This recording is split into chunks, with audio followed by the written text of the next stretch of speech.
আসসালামু আলাইকুম। এখানে আমি মাছ রান্না করব। পেঁয়াজ মরিচ ব্যবস্থা করে নিচ্ছি।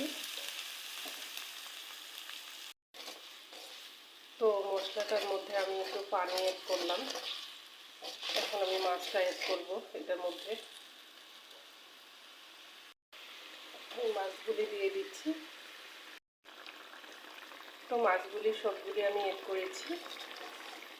যদি দেখেন কি সুন্দর একটা লুক চলে আসছে। হালকা একটু তেলের ঝোল রাখছি সামান্য, অনেক সুন্দর একটা লুক চলে আসছে। আমি এভাবে কিছুক্ষণ জাল করে নেব। তো আজকে ভিডিওটি কার কাছে কেমন লেগেছে কমেন্টে সবাই জানাবেন। আর ভিডিওটি ভালো লাগলে লাইক কমেন্ট শেয়ার করে দিয়ে পাশে থাকবেন, দোয়া করবেন সবাই।